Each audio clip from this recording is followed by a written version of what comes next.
Full out, everybody. I'm sorry. I wanted to get showered, changed. Never happened. Did shopping, had issues, but nonetheless, the module's got to go. I know it's late. I put in a large video. I wanted to embed it. I've waited. It said it's finishing up. Still not done. And then it was to go in the title here for you to study. But following this video, the 1948 Declaration of Human Rights, which is our module 2A, follow-up of our first module, the first resolution passed by all 5 binding members was the prevention and crime of children's genocide. Went through that module 1. Key stuff there, goes through a lot. I hope everybody's studied up, because now we're into 2A. This one is a 2A because it's massive, for one thing. Declaration of Human Rights was done December 10th, after genocide, after everything, initiated with not only just Germany, but there's others, and we're going to get into that in later modules. But Germany is the focus up until this module, Declaration of Human Rights, for the whole world to follow. Now, there's a change here, and everybody has to understand this. You're going to learn in the following modules. Module 3, you're going to see the Russia side of it, and where Russia went, and how it relates to Canadians and the First Peoples. Russia is not exactly, even as the USSR, exactly in time periods what everybody likes to make them out to be. We know what happened with the Polish.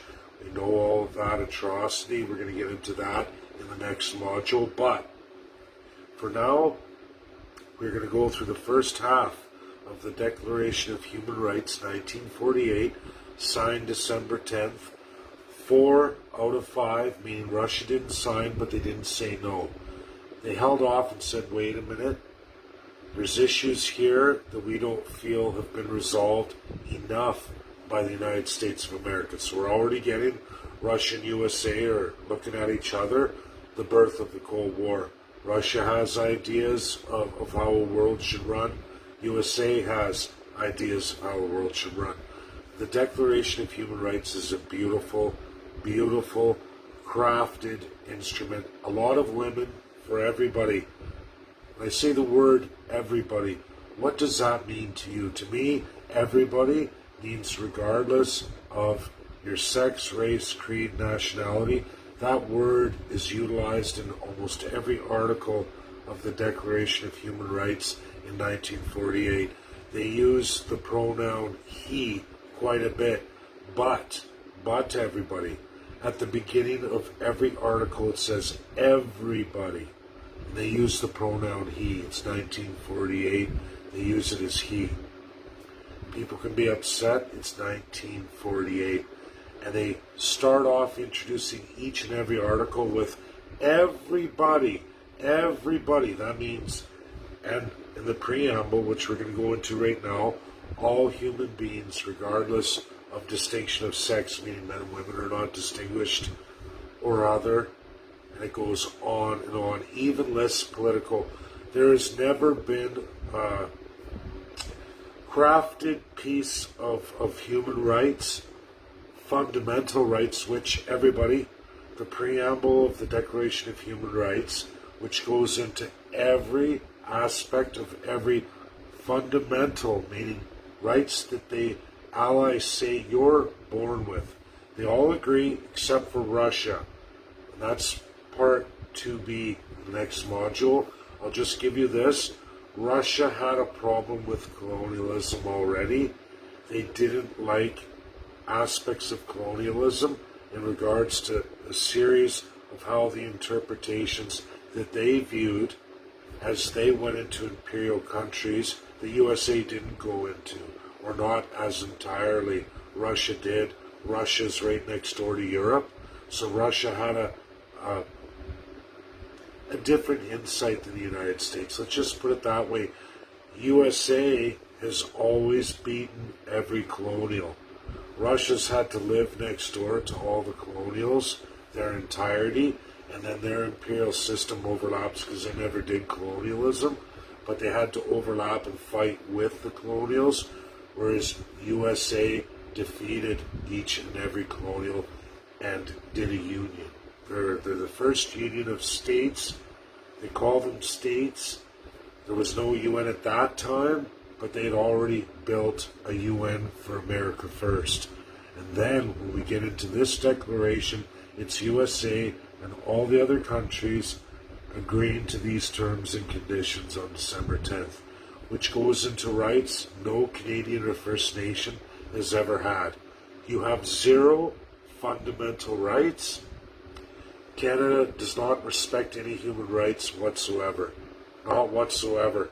They treat it underneath the Charter that it's the divine right of the politician to determine what any peoples, any race of peoples, any sex of peoples, or sexuality of peoples, or political leanings of peoples, all breach, all of it, everything about Canada, post December 10th, 1948, as we go article by article, we're going to go through it. Not only does Canada fail the entire preamble that they swore and signed to December 10th, 1948 as a founding ally, they breach every single one. Post-1952, when Canada is left to itself, when the Liberals and Conservatives conspired together to steal the Crown power, they said, forget, just like this first module we went through, they said, forget genocide. We're not going to follow it. To hell with the Allies. So here we go. We have 4 out of 5 allies. Russia hasn't said no. They didn't veto. They said we're going to abstain. We're going to give another presentation. And by 1960 in 2A, I'm going to go through that. So technically speaking, the Declaration of Human Rights is ratified 1960 by all 5 P5 members, meaning it's ratified international law. And we're going to go through each article as it applies to Canadians and First Nations. You're going to see a lot of it absolutely destroys First Nations, third class, second class Canadians. In the preamble, all human beings, as I just listed a whole bunch, which Canada does not enshrine in the Charter and does not recognize and never has, absolutely, as the Liberals and Conservative parties both conspired and stole the Crown power and took the Declaration of Human Rights and threw it in the garbage. The preamble says clearly, all human beings in every distinction, clearly listed, more than the Charter. They go into political, they go into religion, they define it, read the preamble. You'll see it post this video. I'm going to embed it. I already put the arrows. There's nothing there right now. It is finishing up. We'll probably hear a bing when this video is going on. And then after the video, I'll put it there, and I expect everybody to study. It's a lot. And then we'll go into 2B tomorrow. We'll do the same hour. So, all human beings are equal, regardless of status. And the biggest thing is our lack of sovereignty. Canada does not give any First Peoples sovereignty whatsoever, and it definitely doesn't give the third and second class Canadian any sovereignty whatsoever. It's why Russia said no initially, and then we're going to go into that resolution that was adopted by the world, which cements this resolution absolutely 1960, finalized all five international binding law, and now we're going to go through Article 1 to 16, only half of it. We're going to show you how Canada has taken each and every article and discarded it and thrown it in the garbage and been the worst violator in the entire UN. So nothing Canada says, or any of the political parties, federally, provincially, have even a leg to stand on. As we know, provincial politicians run absolute autocracy. They undermine your fundamental freedoms, which Canada doesn't give you. The world gives you those. And they also give you human rights, and they outline them clearly here. We heard genocide, but now we're going to hear them clearly. So Article 1 was all human beings equal, lists every single sex, sexuality, political, religious, membership, your status of property, your sovereignty or lack of sovereignty. If you're a territory, a region, they go into your civil rights. They're all to be treated equally throughout this world, and no UN state is to deprive you of any of those. Canada, we have no enshrined fundamental rights. We have no civil rights whatsoever. No premier's given you any, ever, in the entirety of Canada. They signed and said to the world they would do it. We're Canada, we're great. They laugh, we're Canucks, ha ha ha. Oh, the snow Mexican, right? USA and Russia literally believe Canada, fun-loving country. Even to this day, they're just waking up now that Canada is probably the worst autocrat between those two nations. And they are right between those two nations. The worst autocrat. Article number 2. There's never to be any breach of these fundamental human rights and even limited sovereignty, which is second, third class, and absolute First Nations. They don't have any sovereignty whatsoever, no self-determination, no self-government. They've been handed over as a trust, which became illegal December 10th, 1948, First Nations. You are to never ever be a different type of people in your nation state. That meant the treaties had to be settled absolutely December 10th, 1948. And by 1952, had King George lived long enough, that would have been the case. He would have completed his work. He was tied up with India in 1948. Canada ratified. The politicians in 1948 told King George, yeah, yes, we got your slot, we're going to get it all done. We promise. Why would anyone not think they would keep their word? And King George arrived, and the second he passed away, they usurped his power and said to hell with all of this, and it's gone that way ever since. So, Article 2, no breach of human rights, even for peoples with limited sovereignty. You're not allowed to breach anyone's human or fundamental rights as defined in the Declaration of Human Rights, which is monumentous more than what Canada has today. We don't have any.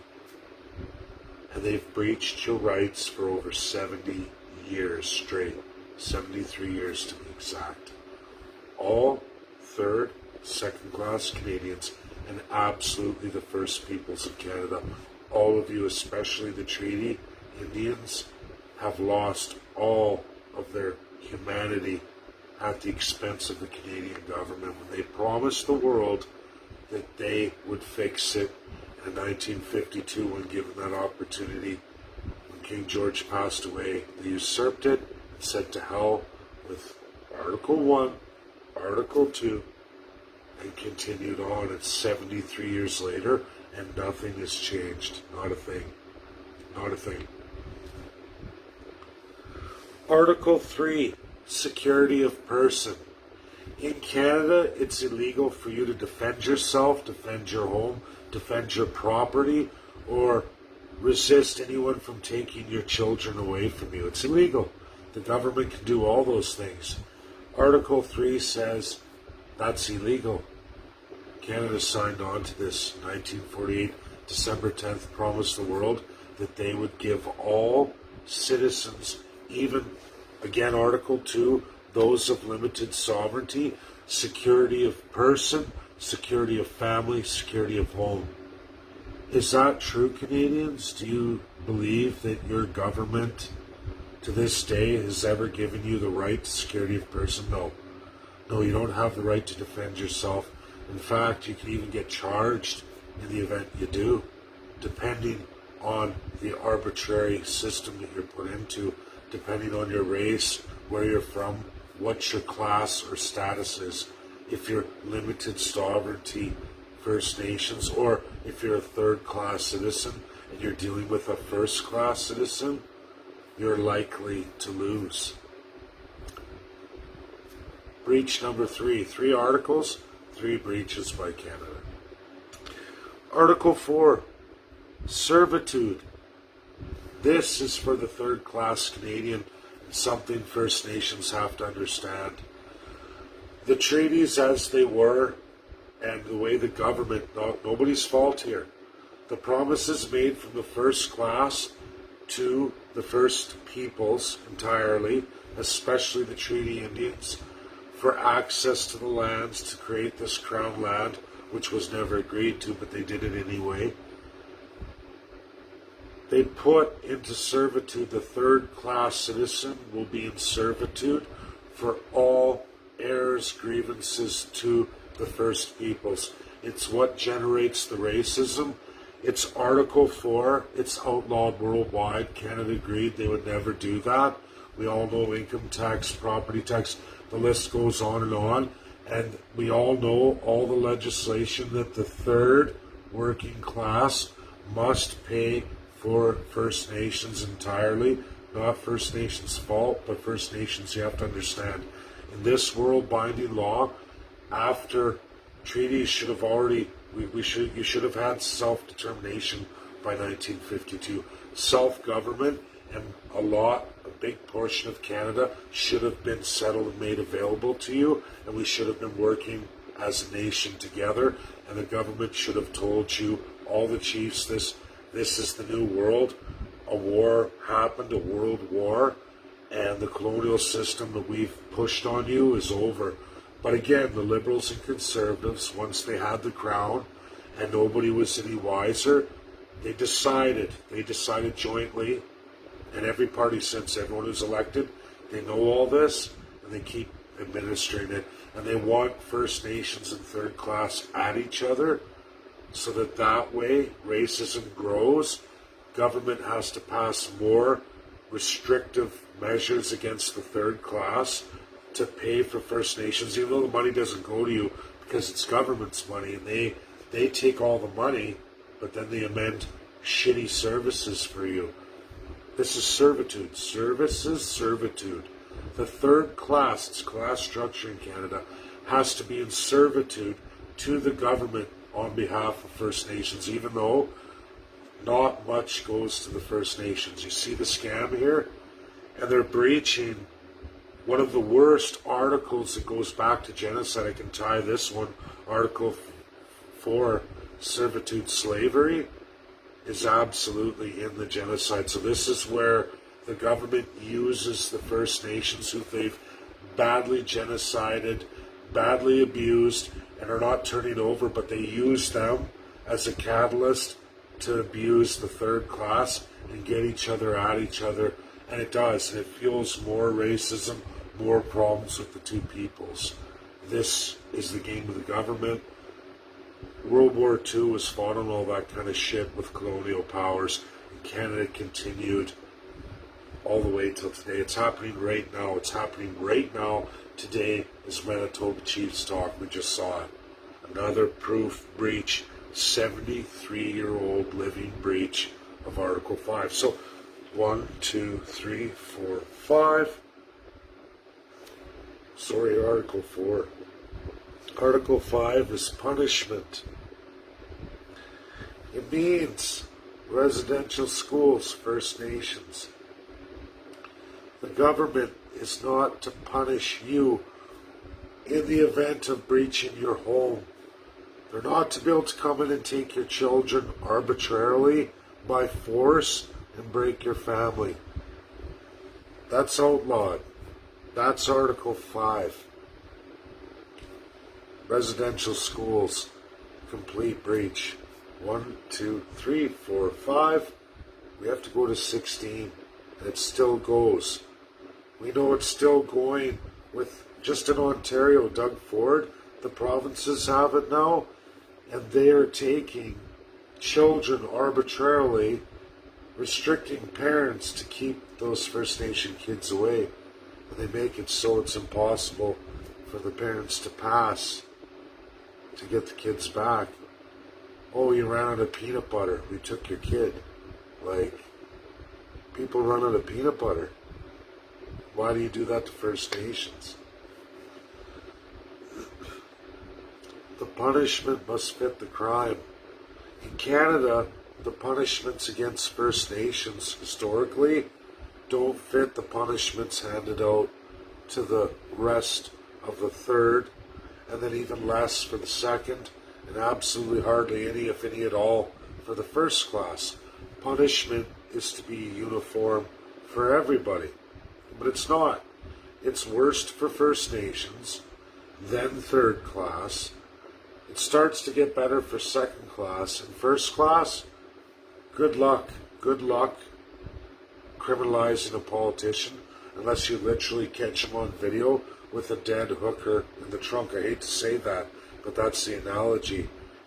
Unless you catch him with something like that, the politician's never going down. And even if you do, the police are sworn to the politician, especially the Crown.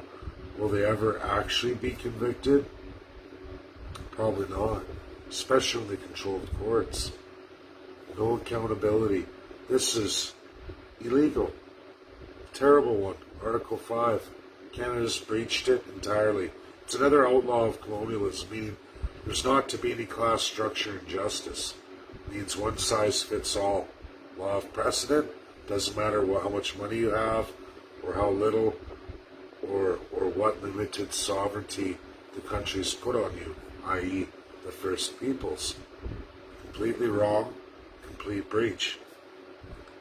Article 6 is recognition that we're all equal. Recognition that everybody in the society is equal to one another, meaning in law, in your ability to go to school, or merit. They list merit, everybody. They tell you that education's to be free for all of elementary to junior high, for every citizen. Residential schools, wow, that was your idea of equality of education, free and chosen by the parents. First Nations parents didn't choose it. It's all listed there. That's it. Huge article that Canada signed again, December 10th, 1948. Binding world law, absolutely, by 1960. So for Canada to try and walk away from some of these articles over Russia and say, oh, well, anything before 1960, well, you continued the genocide well past 1960. It doesn't matter in relation to residential schools and these fundamental breaches. Huge. And they stole the crown in 1952. If I was any justice, World Court, ICC, I would be looking at every politician. So let me get this straight. Two parties made an agreement, Liberals and Conservatives, that they'll steal the crown power. King George died. It's 1952. You signed this in 1948. You were compelled to follow all of this, plus the genocide, amend your constitution. You didn't do that. You took the crown power. You made a deal. You did not change your ways with First Nations. It never got settled. And for 73 years, you've committed genocide on them, a genocide on the third class, another genocide on the second class, and you, the first class, continued filling up your pockets. You never worked a day in your life. You just robbed, sexually, physically, and mentally abused a whole slew of people over and over again. And in fact, you wouldn't enshrine their fundamental rights. You wouldn't give them human rights. You wouldn't give them sovereignty, self-determination, or government. You wouldn't give a we the people, which is listed there too, by the way, everybody. Wait till you see it and you go through it. Take your time. And remember, by 1960, Canada would have absolutely had to sign this, which they already did anyway, but it would have been forced on them by 1960. It's forced. It's forced on Canada. Canada goes, we're not doing it. We're Canucks. It's okay. We just pay off our allies whenever they need some. We just sell the First Nation short. We let their companies have access to any resources they want. They throw us a couple bucks. They look the other way. We look the other way. Everything's good. No Canadian's ever going to figure this out. No Canadian's going to go through international law. All the lawyers can't do it. They may learn this stuff, but they'll lose their bar and they'll lose their second-class privilege. And if they ever hope to hold a first-class position like chief prosecutor or anything else like that, or become a justice, it'll never happen. Your career's over. So they all just play along and, oh, I don't want to risk my career. Oh, and I get it. I guess. I personally couldn't live with myself, but maybe it's why I'm not a first-class citizen. I'm a third-class. Article 7, equal before the law. That everyone must be equal before the law. International law, national law, it even goes into some customary laws shared between the five. It's all listed there. And guess what? Canada, again, here we are. People are not equal to the law. We can go First Nations, third class, second class. They say you can't arrest someone for practicing their religion. There's precedent for that. Well, in Canada, one region alone, Alberta, they threw in jail 3 pastors. Didn't matter. Other provinces said, oh, that's pretty hardcore, Jason. Jason Kenney said, hey, I'm a pure autocrat. I don't have to follow any fundamental laws, let alone human rights. I don't care. What are they going to do about it? Who's going to get me? Trudeau? Trudeau said I can do it. The Governor General, Lieutenant Governor, they said do whatever you want, Jason. Just make sure you take away their civil rights so that we can force them to give up their charter rights. And Jason said, sure, I'm just going to arrest pastors, so I don't like religion. I know I tell people that when I campaign, but I'm a politician in Canada. I can lie to anybody. So he did that. That's one example. All First Nations had all their religious ceremonies and absolutely religious practices removed. Didn't matter for Inuit, First Nations treaty, unceded, ceded, didn't matter, Métis alike. You were forced to remove your religious customary practices. They even did it in education.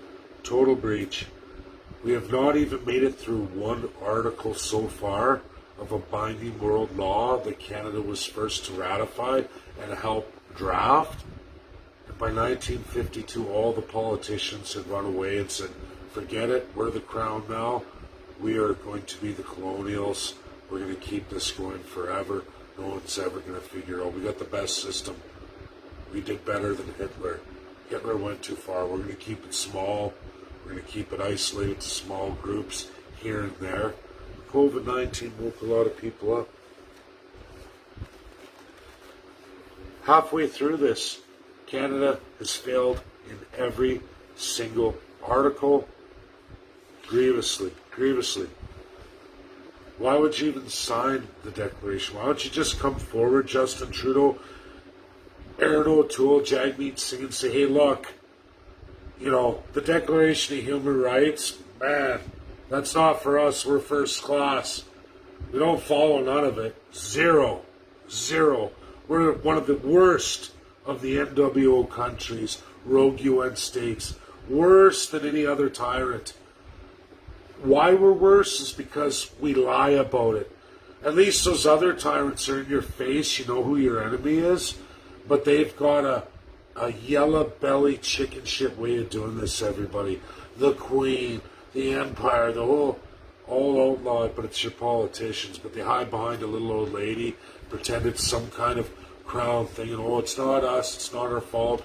We just make all the legislation that kills, rapes, murders, children, bash their heads in, child sex trafficking. We reduce the rights anytime we want. We ruin people's lives. We put them in jail arbitrarily. Hey, all our buddies get away scot-free. They rob, rape, pillage, plunder. Hey, it's all good. We're Canada's elite first-class citizen. Who cares what the world says? We're going to continue on. Who cares if it matches Adolf Hitler? Who cares? We're just like him because we were built before him. We're even more advanced than him. We've had a lot longer to do this, and we hide behind a Queen Elizabeth. So nobody ever gets wiser. We can rely on the veto of UK, and everybody's scared because they think UK is going to save Canada should anyone step in, and that's not true. Article 8, if anyone reads it, they talk about tribunals, international courts, ICC cemented right there. Every single Canadian, third, second class, and absolutely all the First Peoples are absolutely entitled to international justice, which today is ICC. And we're going to go into a module, and we're going to go back to this article and go, this is the date it changed, 1993. Cemented by the Allies, absolute binding law. Canada is to make ICC available right here. Article 8, UN Declaration of Human Rights that Canada signed in 1948, December 10th, 73 years ago, ratified, bound. Bound absolutely, can never be changed in 1960 by Russia. It's there. We're going to see it to be. This right there, Article 8, everybody remember it. It's where Canada is obligated by this declaration, this resolution, to send First Peoples in this genocide to ICC and the third class Canadian citizens who want to go, and the second class as well too. Why is it not happening? I heard a chief call for it. I've called for it. I'm a third class citizen. I want to go. I even got 1,600 signatures. Justin Trudeau refuses. Article 8, Declaration of Human Rights. So, Justin, are you declaring war on the Allies? Or should we just remove ourselves and be another third world dictator from the Declaration of Human Rights 1948? It's laid out there, everybody. Absolute world binding law.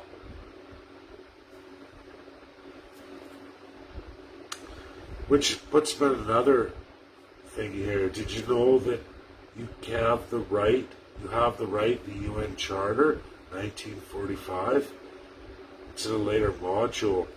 But at this point, Article 8, you have a right to legally rebel against your government. Legally rebel. Cemented in law. Now, I don't want to do that. I want our filthy autocrat politicians to face justice. I want Justin Trudeau to turn around and explain all of this. I want Aaron O'Toole, Jagmeet Singh standing right beside on TV to go through international binding law and explain to the five allies why they don't follow any single international law whatsoever, and how it's Queen Elizabeth doing it. I want them to say that Queen Elizabeth did it and blame it on Boris Johnson. I want to see what the UK is going to say about all that. Article 9 is exile. This is a crime that no one's allowed to exile you. So, First Nations and the way your system's set up through government and your own constitutions, when you throw out off-reserve people and you set human rights up, this is a warning to all First Nations chiefs, right across, all First Peoples chiefs, Inuit too. Because of the atrocity of the government, I get it, but when you ban First Nations from your reserve, from marrying out and all that, you become a violator. You become a violator of Article 9. This is specific for the chiefs. You're not allowed to exile your people. Even if they've been messed with, you can't do it. Even if they chose to marry because the government put in laws that would take their children away in residential schools and the mothers were fearful, or all of it, enfranchisement, super wrong. This is why, right here, Article 9, Russia, USSR, the former USSR, stepped in because of this overlap of Inuit in Russia, in Canada, and they realized what was happening in Canada. They stepped in. Nobody won in the Supreme Court of Canada from First Peoples.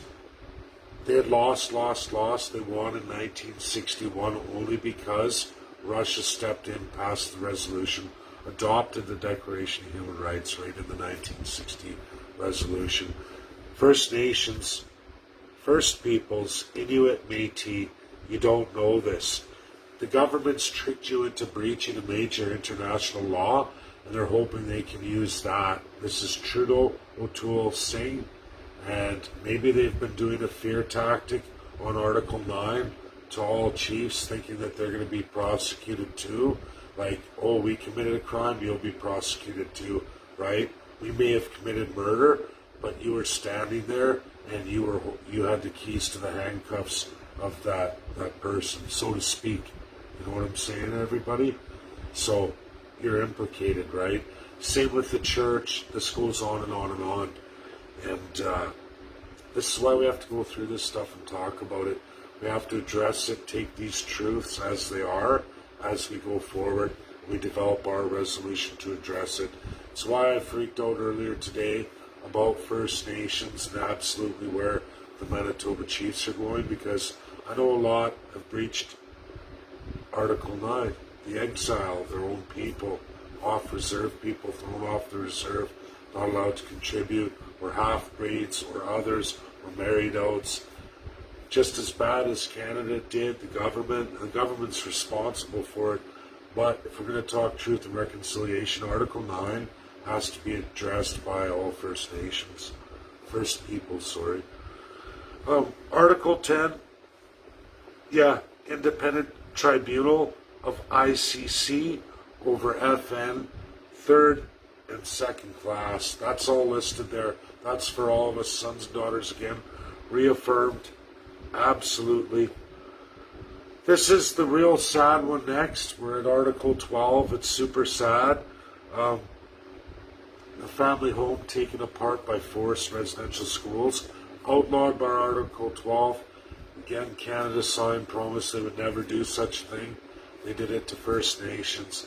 They went in there, took your children away from you, completely outlawed. So you all know, read Article 12 for First Peoples. This is huge. The family unit is the fundamental unit of society and is to never be breached by any government, ever. It is the fundamental unit of society, meaning they breached your family, they forcefully took your kids. That is the most horrendous part of the Declaration of Human Rights and the worst crime Canada could ever commit. And Article 12 will cost politicians their life. It will cost them the death penalty. There is nothing but precedent all the way till today that goes through this. And if the ICC ruling through the P5, they'll just order, if they don't order the hanging of the person, they will order whatever time served to be served at home of the nation the crime was committed. And that nation itself, once the people are free of that and they've rebuilt themselves, that's the jail sentence. The ICC will hold them in isolation until the country's fixed. Once it's fixed, they're released as old men or women. They're put back. Then guess what? They have to serve that time there, if not put to death by that country of origin. It will be up to the country. See what the P5 do there? Either they're going to hang you or they're going to make you serve time, then you're going to go home and serve time after the nation's fixed, which means you could be in isolation for the rest of your natural life. Might not even survive. But if you do, you'll go back, and then all those years are put on you in your home state, and then the home state executes you by the way they see fit. Article 12, everyone should study that. Residential schools, what every Canadian government did from absolutely 1952, there's no getting out of it. From 1952 onward, every Canadian politician associated with the Indian Act at the municipal, provincial, and federal level, I have tons of evidence on this. I already know the answer. I know it's every party. I know all of the acts. I've saved them all. 2 years of work. I have every politician who voted what, who decided what, who did what, where, when, and why. And you're going to be surprised, this government issue saying Alberta is the most racist province. Uh-oh. Not true. Not in genocide terms. Not in genocide terms. Article 12, important, everybody. Article 13, freedom of movement. Uh-oh. There's a whole article on freedom of movement, promising all of you to move and go around your country and outside of your country and return home. No one can restrict that of you. How does that feel, First Nations? Does that reserve system feel right? No. What about Canadians and First Nations in Crown land? Does it feel right that For one group, only 11% is available.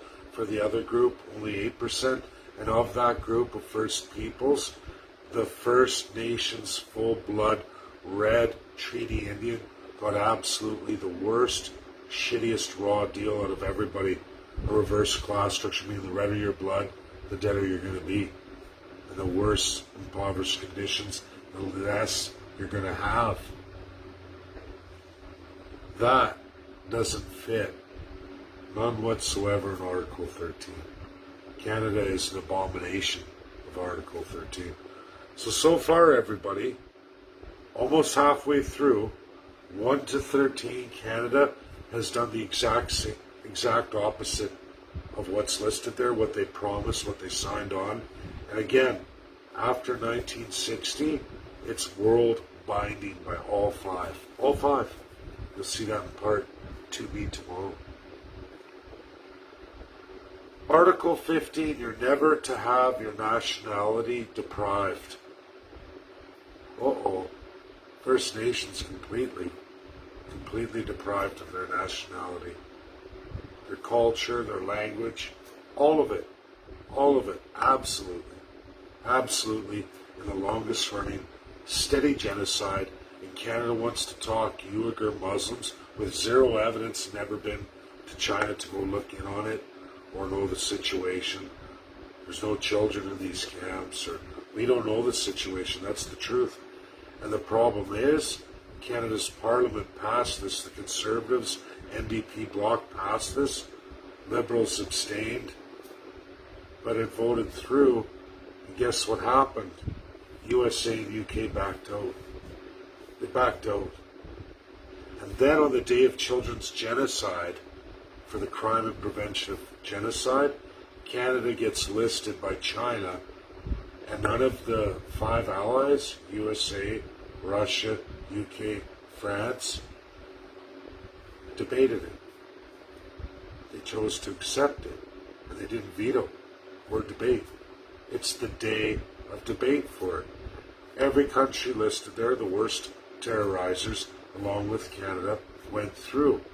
For the first time in Canadian history, First Nations and Canada and Canadians are listed in genocide of the worst rogue regimes today. No one debated that. Article 16. 3 parts, everybody. 3 parts. Marriage, consensual, and never, ever breach the family unit, the fundamental unit of every society. 1, 2, 3, huge. First Nations, residential schools, enfranchisement.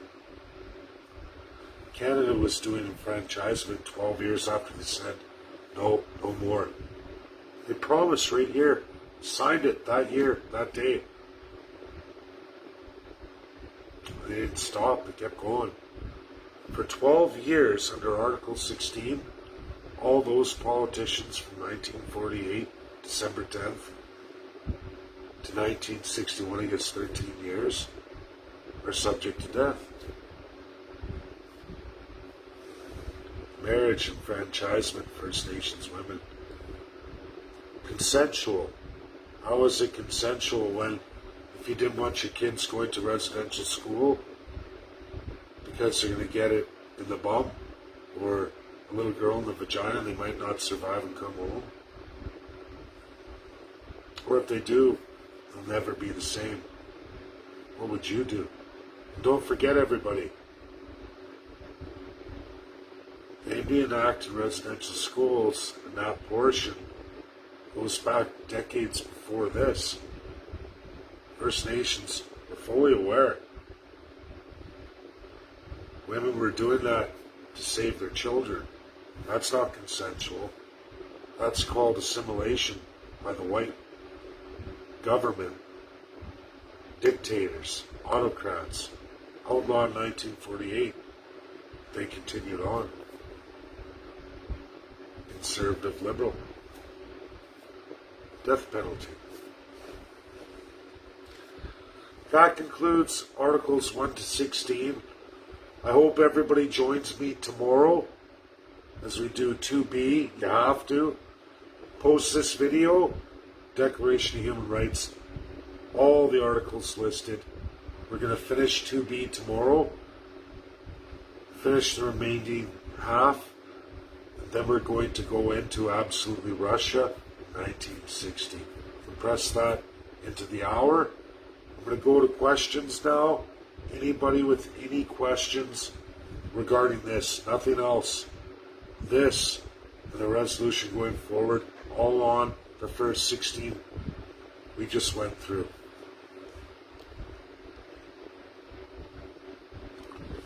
Was Article 13, 1 and 2 part of the premise of your first letter, ICC and JSK were letting all the permanent residents in during the pandemic? Yeah, absolutely, Mark. Absolutely, the premise. This one, and there's more. There's actually more, but the declaration, along with the one we're doing tomorrow. I'm just going to put it that way. When we go into 2B module tomorrow, you're all going to see that. Absolutely, Mark. Great question, though.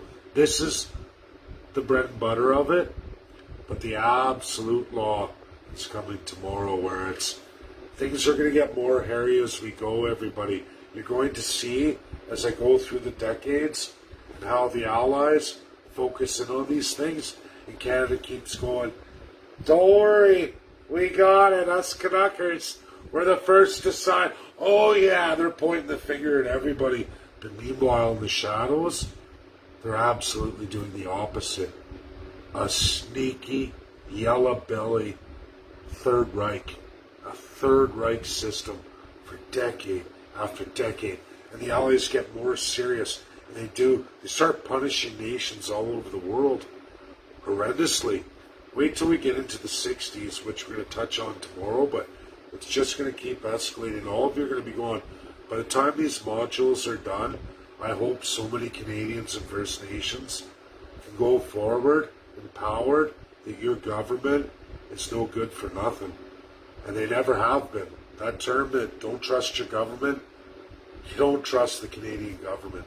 Not a party, not provincially, even municipally, because they're subject to the province. And I think at some point we're going into the municipal acts, because we have to overlap these things or remind everybody. Yes, Liz, same time, 8 p.m. Eastern every night. See you tomorrow, and we thank you. See you tomorrow. We appreciate your clarity. Thanks for all your hard work and dedication. Thank you, Dave. We appreciate your clarity. Thanks, Dave. Your hard work. Thank you. Okay, so this is good, but I gotta see if there's any questions. Is there a PDF we can print? We can go to the UN website, Richard. You can do that. Okay, that's good. Everybody's good. I'm glad because I'm tired. Thank you. Thanks to the Southern Ontario. Thanks to... Okay, everybody. Thank you. Share it out. It's important. I know a lot of people don't want to look at this stuff, but the reality is it's in front of us. Knowing what your government is, where it comes from, what it is, this is the work I did, this is coming forward, and there's no legal experts worldwide to dispute any of this.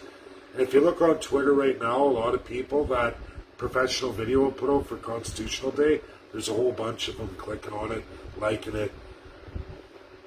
Experts in constitutional law, some of which are going to be of the 132. There's Spanish, Portuguese, the languages go on and on. Ukrainian, even Ukraine, I got Ukrainian experts. Polish, it just goes on and on and on. I got 132 of them. Not everything, and I still need First Nation lawyers in all those languages. But I think when that money's there in budget, that'll just come really easy, everybody. And they don't have to be constitutional experts. They'll be paired with a constitutional expert. They'll understand legal speak. They'll go slow enough to put it in their language. And, and they'll be able to educate the experts. But World Constitution Day, we're going to have a video from a tremendous Trini Indian who's going to do their video. And I hope that helps all First Nations people to get on board with this. I hope Canadians see where we're going.